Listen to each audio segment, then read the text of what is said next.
hello, isang magandang umaga, tanghali, hapon, gabi sa inyo pong lahat.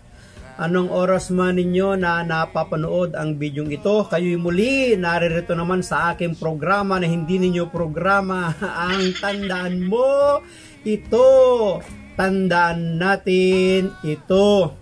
Brad, ano naman ba ang aming tatandaan sa programa mo na hindi namin programa? Ito ang ating tatandaan ngayon. Ang masunurin sa kalooban ng Diyos. Ano yon? Ang masunurin sa kalooban ng Diyos. Bakit naman yan ang ating tatandaan? Sapagkat may malaking kaugnayan po ito sa ating pagbasa. Sapagkat sa ating pagbasa, mayroong binawian at mayroon namang ginantimpalaan. Ano ang ating tatandaan? Ang masunurin sa kalooban ng Diyos. Pero bago natin bigyan ng daan ang atin pong pagbasa, ang atin pong reflection, gospel insights natin, bibigyan po muna natin ng daan ang ating mga kapatid na walang sawang sumusuporta sa ating YouTube channel, sa kanilang mga comments, views, at sa kanilang mga likes at minsan sa mga pag-share na rin. So maraming salamat po sa atin pong kapatid kay Sis Jolie Taylor. Salamat po sa iyong walang sawang pagsuporta. Kay Jing Ramos, salamat po sa iyo. Kay Brother Ronald Pagalyaman, salamat po sa iyo kapatid.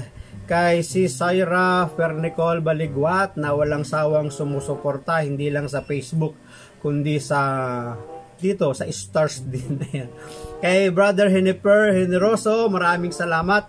Kay Brother J. Chris Bautista, salamat sa iyo.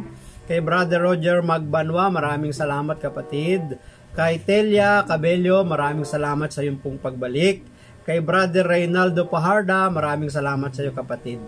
Kay Brother Artemio Aquino Antonio, salamat po. Kay Sis Lydia Caballero, PFCC 48, saan ba yan? Maraming salamat po sa iyo kapatid. Sister Marchita Lastra, marami pong salamat. Kay Rosalen Mansano, marami pong salamat. Kay Brother Marlo Botardo, maraming salamat. Kay Brother Nelson Domingo, marami pong salamat. Kay Sheila Duenas, maraming salamat. Kay Honey Kelapio, ayan, hindi ko po alam kung anong klaseng pari po siya, aglipay pa siya, Methodist or sa Catholic. Pero salamat po sa yung pagtangkilik sa akin po mga reflection. Kay Kobe Kasi Amigo, marami pong salamat. Kay Evangeline Quinto, marami pong salamat. Kay Brother Jacinto Paharda dyan sa Camarines Sur, salamat sa iyo kapatid. Regards siya sa ating mga kaibigan dyan. Kay Lance Vision, first time po niya, maraming salamat sa iyong pagdating. Kay Sis Melly Grace Valdez, first time din po yata niya. Kay Batch84, ito po yung kanyang account sa YouTube. Kay Cyrene Ibon, maraming salamat. Kay Daisy Villanueva, maraming salamat din po sa iyo. Kay Brother Lionel Marquez, maraming salamat kapatid.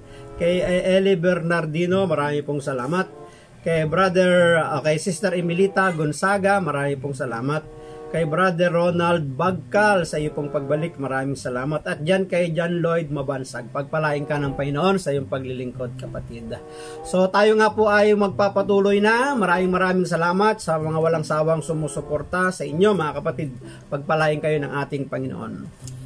So simulan po natin ang ating pagbasa sa Gospel ni San Mateo, Kabanatang 21, talatang 33 hanggang 43, pagbasa sa October 8, 2023 sa susunod pong linggo. Ganito po ang pagkakasad.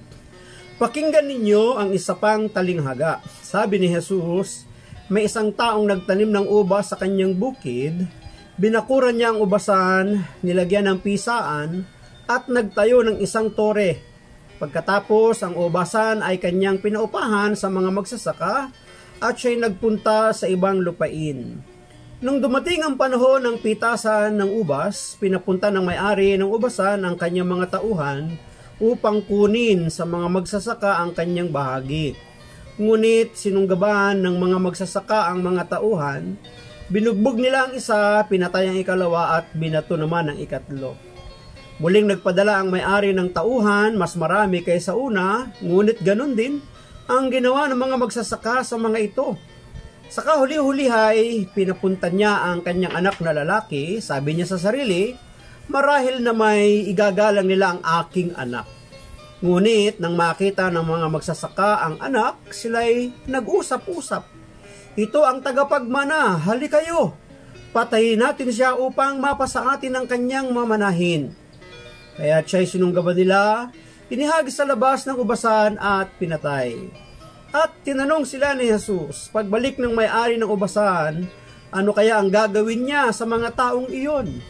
Sumagot sila, papatayin niya sa kakilakilabot na paraan ang masasamang iyon at pauupahan ng ubasan sa ibang magsasaka na magbibigay sa kanya ng kanyang bahagi sa panahon ng pamimitas. Nagpatuloy si Jesus, hindi ba ninyo nabasa sa kasulatan? Ang batong itinakwil ng mga tagapagtayo ng bahay, ang siyang naging batong panulukan. Ginawa ito ng Panginoon at ito'y kahangahangang pagmasdan. Kaya nga sinasabi ko sa inyo, ang kaharian ng Diyos ay kukunin sa inyo at ibibigay sa mga taong masunurin sa kalooban ng Diyos. Pagpalain po ng Diyos ang pagkabasa ng kanya pong mabuting balita.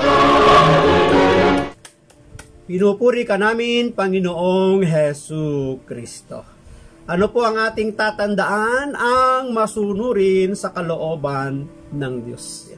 So tayo po ay magpapatuloy. Ano po yung ating tatandaan? Ang masunurin sa kalooban ng Diyos. Ito po ay panibagong talinghaga na naman. No? Himay-himay natin ng konti kung sino ba yung mga karakter sa talinghaga. Madalas na nating sinasabi, ang talinghaga ay isang maikling salaysay, maikling kwento, pwedeng kathang-isip lang, pwede namang totoong nangyari, ngunit nilalapatan ng aral, makalangit na aral or moral na aral. Sa atin pong talinghaga, ang mga karakter dito ay tingnan natin kung sino-sino ba. Ang talinghaga ito tungkol sa tenant, doon sa pinagkatiwalaan ng ubasan. So, simulan natin. Ang ubasan ay tumutukoy sa templo. Sa temple, yung literal na templo, or tumutukoy din sa mismong bansang Israel. Yan naman ang sinasabi sa Old Testament. So, ang ubasan ay tumutukoy sa literal na templo, tumutukoy sa bayang Israel. Ang mga magsasaka naman ay tumutukoy sa liderato o sa mga nangunguna sa nangangasiwa ng templo sa Israel. Pwedeng ang mga pariseo, ang mga eskriba, ang mga matatanda ng bayang Israel. Or ang mga temple servant, basta't yung mga nasa loob ng templo na naglilingkod sa templo. Ang mga tauhan naman sa ating pong pagbasa na isinugo ng may-ari ng ubasan para kumuha ng share ng bahagi ay tumutukoy sa mga propeta noong unang panahon, tumutukoy sa mga hukom o sa mga haring pinagkatiwalaan ni Yahweh na mga siwa sa bayang Israel, manguna sa bayang Israel ng mga panahon na yon. Ang anak naman ay tumutukoy walang iba kundi sa ating Panginoong Hesus. Yung batong itinakwil sa atin pong binasang ebanghelyo ay tumutukoy din kay Hesus. Yung ibang magsasaka naman dito ay tumutukoy doon sa mga hintil, sa mga pagan nations na tumanggap, kumilala na pinagkatiwalaan nung ubasan sapagkat inalis nga doon sa mga unang pinagkatiwalaan na hindi nagbigay ng bahagi.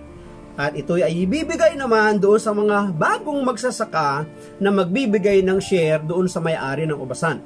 At ito ay tumutukoy sa mga Gentile nation, sa mga taong masunurin. Sana ikaw at ako ay maging bahagi ng masunurin. Simulan na po natin. Ang unang gusto nating puntusan sa atin pong pagninilay, ano ang ating pinag-uusapan? Ang masunurin sa kalooban ng Diyos. Yun yung una, yung talinghaga. Yung ubasan ay pinaupahan, maaaring ito'y pinagkatiwala sa bayang Israel. Nung ito'y pinagkatiwala sa bayang Israel, dapat naman magbigay sila ng bahagi bilang pagkilala na ang Diyos ang nagtatag sa kanila, ang Diyos ang naglagay sa kanila doon sa kanilang kalagayan. Na hindi man lang nila kinilala yung ginawa ng Diyos sa kanila. maaring tayo din, maaring maraming mga ipinagkatiwala ang Diyos sa ating buhay. Pwedeng mga salapi, pwedeng mga kayamanan, pwedeng mga ari-arian, pwede yung ating pamilya, yung ating negosyo, o anumang bagay na ating tinatangkilik. Sa lahat ba ng ating tinatangkilik, kinikilala ba natin ang Diyos? Siya ba yung nasa ibabaw? Siya ba yung nangunguna? Siya ba yung priority? Siya ba yung nasa itaas? Naalala ko po yung kwento dahil ngayon ay naman na, October 1 sa araw na ito, itong recording natin ito. Alam natin na kapag malapit na ang Pasko, pag tumungtong na ang Disyembre, ang mga simbahan ay gumagawa ng mga Belen, kahit nga chapel, di ba? Doon po sa Belen na ginagawa, yung sabsabang munti, maliit na sabsaban, nilalagyan niya ng mga tauhan, ng mga karakter. Nandun yung pastol, nandun yung tupa, nandun si Jose, si Maria, yung tala, di ba? Nandun yung sabsaban. Ngayon, ayon sa aking nabasa, hanggat hindi tumutungtong ang alas 12 ng December 24, hindi pala dapat inilalagay ang batang sanggol na Jesus o yung sanggol na Jesus. Yan ay inilalagay lamang pagtungtong ng December 24 alas 12 ng madaling araw o kalagitnaan ng gabi. Kasi may mga panahon na inilalagay agad ang Belen. Hindi. O inilalagay agad sa Belen ang sanggol na si Jesus. Dapat yan ay inilalagay alas 12 ng hating gabi pagitan ng December 24 at 25. Bakit? Kasi yun yung araw ng kanyang kapanganakan. Meron pong isang simbahan na gumawa sila ng Belen. Nandun na lahat, nakaset up na lahat. Ngayon, nung malapit na ang 24, siyempre inihahanda na ang sanggol na Jesus sapagkat yun ay ilalagay sa kalagitnaan ng hating gabi ng December 24. Ngunit yung buong umaga ng 24, nang hinahanap nila ang sanggol na Jesus, yung imahe ng sanggol na Jesus, hindi nila makita. Kaya nung magsimula ang unang misa ng madaling araw, in-announce ng pari sa kanilang pagmimisa, ang sino mang nakakita sa inyo ng batang sanggol na imahe ni Jesus, sabi, ipagbigay alam sa atin sapagkat kinakailangan niyang mailagay mamaya na hating gabi ng December 24. Ikalawang misa, ganun din, in-announce kung sino man nakakita, isole. Mga bandang katanghalian, yung pare ay nagpunta sa bayan. Habang siya'y naglalakad, meron po siyang nakasalubong na isang bata na may tulak-tulak na kariton. Nung siya'y makasalubong nung bata, ang sabi agad ng bata sa kanya, magandang umaga po, Father. Sabi naman nung pare sa kanya, Iho, magandang umaga din. So nung sila'y magkasalubong at nagkatapat, tiningnan ng pare yung karitong tulak-tulak nung bata. Laking gulat niya. Sapagkat yung hinahanap nila na sanggol na batang Jesus na ina-announce pa niya doon sa misa pagkatapos ng misa at hinahanap sa mga tao, sa mga parokyano, laking gulat niya pagtingin niya doon sa kariton, nandoon sa kariton. Ang sabi agad ng paring may pagalit, Iho, saan mo kinuha ang batang sanggol na Jesus na yan? Ang sabi ng bata, Padre, doon ko po kinuha sa ating simbahan. Ano? Sabi nung pare, hindi mo ba alam? Malaking kasalanan sa Diyos yan. Ang pagkuha ng hindi iyo, yan ay pagnanakaw. Bakit mo yan kinuha doon? Sabi nung bata, alam ko po, Padre. Kaya lang, no ako po ay nagsimba nung isang araw, ako po ay nagpray kay Lord. Ang sabi ko kay Lord, Papa Jesus, pwede po ba pagbigyan niyo ako sa aking kahilingan? Kapag ako ay binigyan mo ng kahilingan kong ito, sabi niya, at Padre, ang hiningi ko po ay kariton. Kapag ako ay binigyan mo ng kariton, sabi niya, promise, Lord, Papa Jesus, ikaw ang una kong isasakay. Kaya no ako po ay binigyan ng kariton ni Lord, Padre, kinuha ko po ang batang sanggol na si Jesus sapagkat yun ho ang promise ko sa kanya na siya ang una kong isasakay. Diba? Pangako yun ng bata na kapag siya pinagpala, si Jesus yung mauupo, si Jesus yung kanyang isasakay, siya yung kanyang ilalagay doon sa kariton. Diba? Pangako niya yan Tayo man, maaaring sa buhay na ito, marami tayong mga kahilingan at hiningi sa Diyos. Ang tanong, siya ba yung nasa ibabaw? Siya ba yung nasa pedestal? Siya ba yung nangunguna sa mga biyaya at pagpapala? Nabigyan ba natin siya ng share? Nabigyan ba natin siya ng parangal? Nabigyan ba natin siya ng bahagi? O nakalimutan na natin nung tayo ay pinagpala?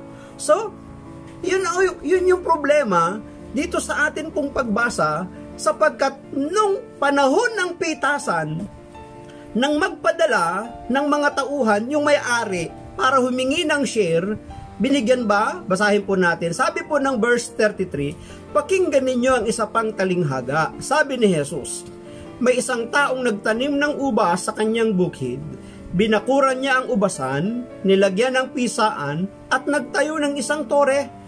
Pagkatapos ang ubasan ay kanyang pinaupahan sa mga magsasaka at siya'y nagpunta sa ibang lupain. Ipinagkatiwala. Ano ang sabi? Pinaupahan. Kanila ba yung ubasan? Doon ba sa mga magsasaka? Hindi. Ang anumang bagay na tinatangkilik sa ating buhay ay pahiram ng Diyos, kahit nga itong ating buhay. Pahiram ito ng Diyos sa atin eh. Pero ang tanong, ipinapagamit ba natin sa Kanya o ipinagdadamot natin sa Kanya? Pangalawang gusto ko hong puntusan, sabi ng verse 34, nang dumating ang panahon ng pitasan ng ubas, pinapunta ng may-ari ng ubasan ang kanyang mga tauhan upang kunin sa mga magsasaka ang kanyang bahagi. Ito na po yung ikalawa. Ngunit sinunggaban ng mga magsasaka ang mga tauhan, binugbog nila ang isa, pinatay ang ikalawa, at binato naman ang ikatlo. Muling nagpadala ang may-ari ng tauhan, may mas marami kaysa una, ngunit ganun din ang ginawa ng mga magsasaka sa mga ito. Sa kahuli-hulihay, pinapunta niya ang kanyang anak na lalaki. Sinabi niya sa sarili, marahil naman, igagalang nila ang aking anak. Ito po yung pangalawa, mga kapatid. Bahagi ng may-ari. Ito yung ikalawang gusto nating puntusan. Ano yung una? Yung talinghaga ng pagkakatiwala sa kanila. Maaring sa buhay natin na ito ay maraming mga ipinagkatiwala ang Diyos sa atin. Ngunit sa mga ipinagkatiwalang ito ng Diyos sa atin, mayroon pong hinihinging bahagi ang may-ari. Kagaya nito sa ating pagbasa. Ito yung ikalawa. Bahagi ng may-ari. Nag-aabang siya ng share. Bakit? Nung ipinagkatiwala ba niya, humingi ba agad siya ng share? Hindi. Hinintay niya muna yung panahon ng pamimitas, panahon ng pag-ani, panahon na may bunga na. Ibig sabihin, ang mga pagpapala ng Diyos kapag dumating sa atin agad-agad, dapat nagbibigay tayo ng para sa Diyos. May bahagi dapat ang Diyos sa mga biyayang ating tinatamasa. Pwede nating i-share saan? Sa simbahan, sa mga parokya na kung saan tayo ay nakikinabang ng kanyang biyaya, ng kanyang aral. Sa mga gawain na kung saan tayo napapalakas sa panahon ng ating pakikipagtipon, sa panahon ng ating panambahan. O sa mga taong nangangailangan din sapagkat sila ay bahagi ng simbahan. Ano ang sabi ng Panginoon? Ang ginawa ninyo sa pinakamaliit na ito ay hindi nyo ginawa sa kanila, kundi sa akin nyo ito ginawa. So yung pagtulong sa mga taong nangangailangan at wala na bahagi ng simbahan, bahagi ng iglesia, hindi natin sa kanya yung ginawa.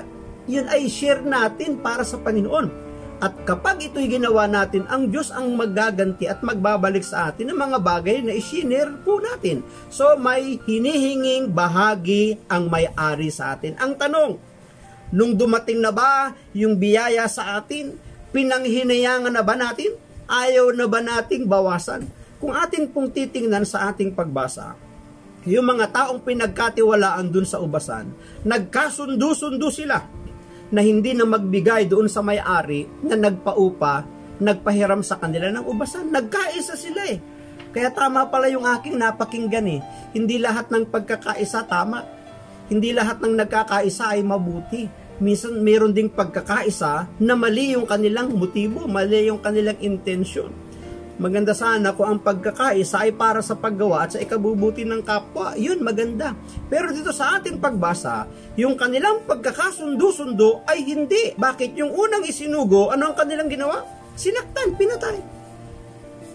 Nagsawa ba agad yung may-ari na sila'y paghigantihan agad? Hindi. Nagbigay ng pangalawang pagkakataon, nagpadala ng mas marami.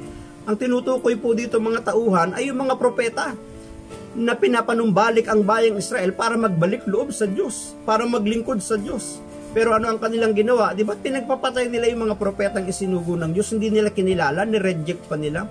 So ikalawang grupo, ganun din yung kanilang ginawa. At katapos-tapusan ay ang ating Panginoong Hesus. Sapagkat ito isang propesya na ginamit ni Hesus sa darating ang panahon, at ito na nga, siya isinugo ng Ama upang ang bayang Israel ay pangunahan, iligtas, at sila'y papanumbalikin sa ating Diyos. Ngunit ano ang ginawa ng bayang Israel? Hindi ba't siya ipinapatay? Totoo naman eh. Ang bayang Israel ay nagkaisa, na isigaw, na siya ipako, at ang pinili nila isang magnanakaw, isang tulisan, isang masama.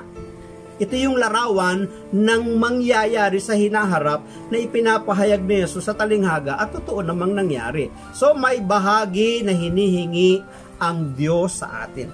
Ang anumang bagay na tinatangkilik natin na biyaya ng Diyos, hindi natin dapat pinanghihinayangan. Naalala ko yung isang kwento. Hindi ko na alam kung sino ang nagkwento nito. Sa isang tribo, sa isang lugar na mga native ang nakatira, ang kinikilala nilang Diyos ay hindi ang Diyos natin, hindi ang Diyos ng langit, hindi ang batahalan ng langit, kundi ang kanilang kinikilalang Diyos ay yung buwaya. So ano ang kanilang kinikilala? Sino ang kanilang kinikilalang Diyos? Buwaya. Pag dumarating na ang isang taon, bawat taon, tinutukahan ang bawat pamilya na maghandog sa kanilang Diyos na buwaya.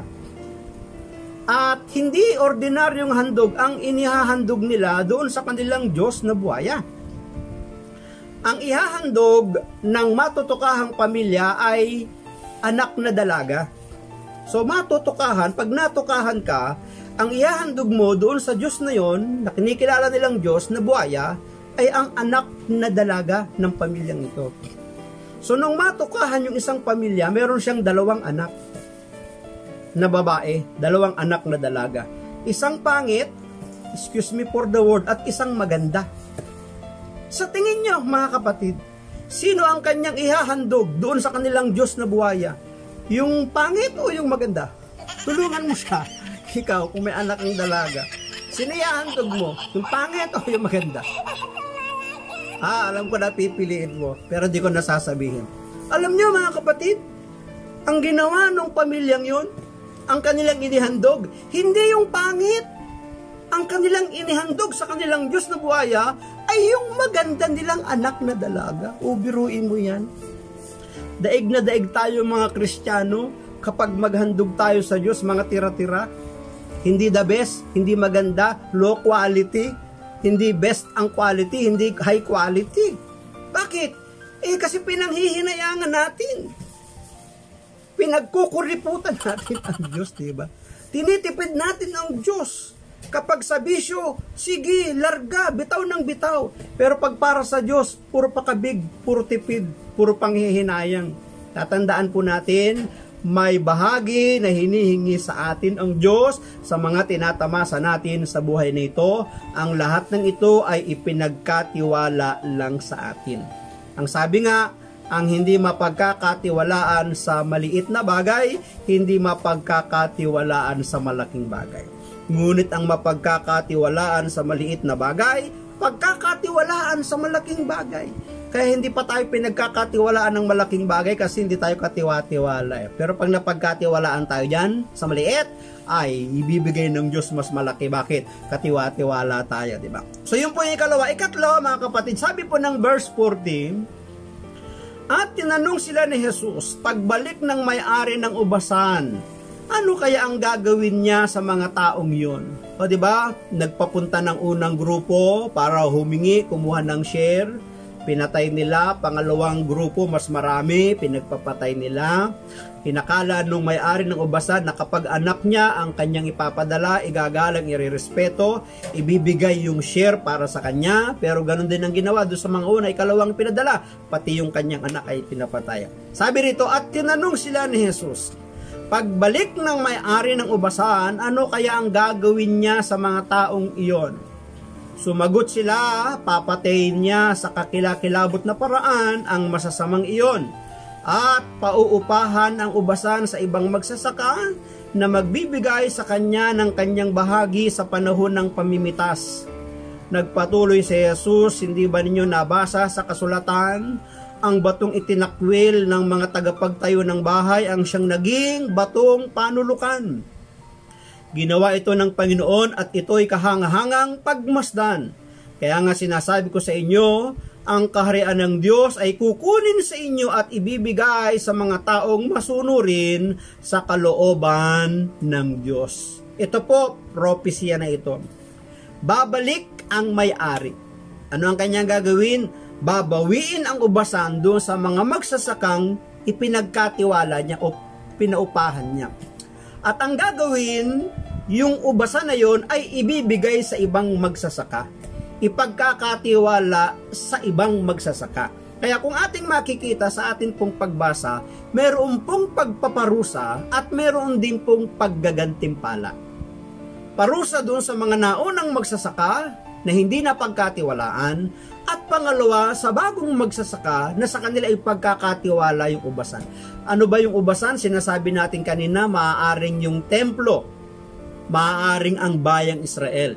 Pero sa ating pagbasa, lumulutang ngayon dito sa ating pagbasa na yung templo na tinutukoy sa unang pagbasa natin dito sa talinghaga ay merong templong lumulutang ngayon. At ito ay tumutukoy sa kaharian na ng Diyos. So meron pong literal na templo at ngayon ay meron pong spiritual temple. Sundan po natin. Sabi dito, ang langit ngayon ay nakalaan na sa mga hintil, hindi lang sa mga Hudyo, sapagkat may muling pagparito yung pagdating ng ating Panginoong Yesus. Diba? Iipunin niya yung lahat ng nasa Kanya. So meron pong transition mula doon sa literal temple papunta doon sa spiritual temple. Pansinin po ninyo ha, dati noon ang misyon ng ating Panginoong Yesus ay para sa bayang Israel lang. Dahil sa hindi pagtanggap at pagkilala sa Kanya at siya'y pinapatay, yung templo na dapat nandoon lang sa Jerusalem, nandoon lang sa Israel, nandoon lang yung iglesia, nandoon lang yung simbahan, nandoon lang yung kaharian ng Diyos, biglang lumaganap. Nasakop at narating po tayo sa iba't ibang parte. Kaya nga tayo tinatawag na tayo ang kaharian ng Diyos. Di po ba? Tayo yung napagkatiwalaan ng Kanyang mga salita. Lumaganap ang Kanyang mabuting balita sa pamamagitan ng ating Panginoong Yesus. Sabi rito, sumagot sila, papatay niya sa kakilakilabot na paraan ang masasamang iyon at pauupahan ang ubasan sa ibang magsasaka. Tingnan po ninyo. Dati ang ginagawang pagsamba lamang ay sa templo, dun sa literal na templo.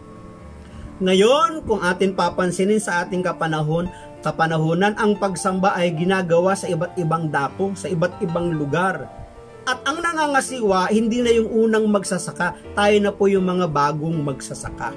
Tayo na po yung mga bagong naglilingkod. So, hindi ba ninyo nabasa sa kasulatan, ang batong itinakwil ng mga tagapagtayo ng bahay ang siyang naging batong panulukan? Si Jesus ang tinutukoy na itinakwil dahil siya itinakwil ng kanyang mga kababayan na mga namumuno sa templo, mga nangangasiwa sa templo, ng mga parsyo, eskriba, mga teachers of the law, na mga matatanda ng bayan ng Israel. Nagkaroon ng tinatawag na spiritual temple kasi nga ipinagiba na yung literal temple nila na ipinahintulot ng Diyos na mangyari sa kanila. Sapagkat ang templo ngayon na gustong palutangin ng Panginoon ay universal temple, pangkalahatan. Ito yung kanyang iglesia. So mayroon pong tinatawag na church or simbahan or iglesia. Tayo po yung tao. Ang simbahan o ang iglesia ay binubuo ng mga taong mananampalataya na kumikilala na si Jesus ang Panginoon. Tayo na po yun ngayon. Kaya nga sinasabi ko sa inyo, ang kaharian ng Diyos ay kukunin sa inyo. Dati ang kaharian ng Diyos nandun lang sa Israel, nandun lang sa Jerusalem. Ngayon ang kaharian ng Diyos ay ipinangasiwa, ipinamahala, ipinagkatiwala sa mga katulad natin na mga naglilingkod sa Panginoon. Kaya nga sinasabi ko sa inyo, ang kaharian ng Diyos ay kukunin sa inyo at ibibigay sa mga taong masunurin sa kalooban ng Diyos. Tayo po yan. Kaya nga, sabi natin kanina, sana mapabilang tayo sa mga taong masunurin sa Diyos. Di ba? Amen. Kahit na maraming mga sagabal, balakid sa ating buhay paglilingkod. Sige lang, sunod lang tayo kahit maraming mga tiisin, mga suliranin, maraming mga trials and persecution. Sige lang, sunod lang para kay Lord. So ano po yung ating pinag-uusapan? Ang masunurin sa kalooban ng Diyos. Unang pinuntusan natin yung talinghaga doon sa ubasan na pinaupahan. Pangalawa, nung magkaroon ng pamimitas, nung magkaroon ng harvest, ang may-ari ay humihingi ng bahagi. Kaya ito yung pangalawa, bahagi ng may-ari, yung share. Ngunit walang ibinigay yung mga taong pinagkatiwalaang nagkaisa pa. Nasaktan, patayin lahat ng kanyang mga sinugo, pati yung kanyang anak ay kanilang sinaktan at ipinapatay. At sabi na ikatlo, babalik ang may-ari.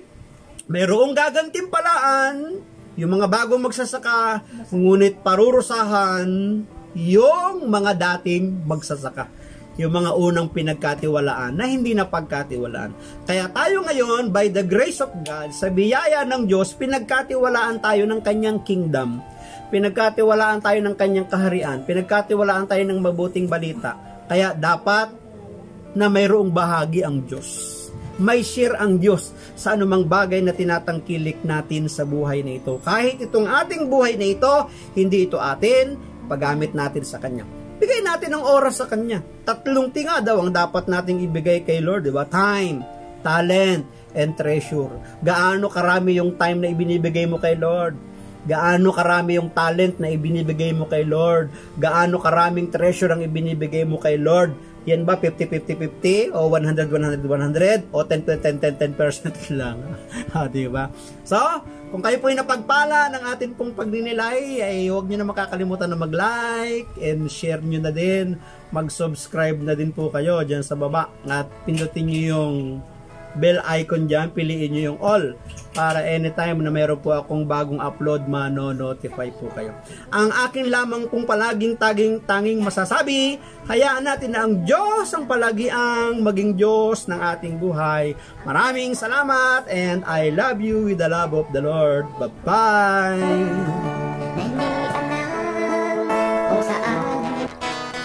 I've got some best banana.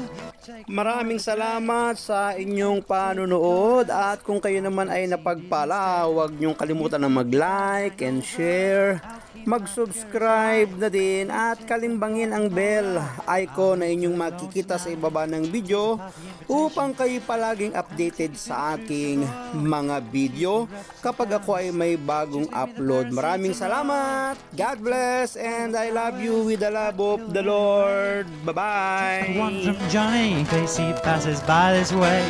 And can you pass this on to Minnie so she knows where we're at? And you better send me your address so that I can send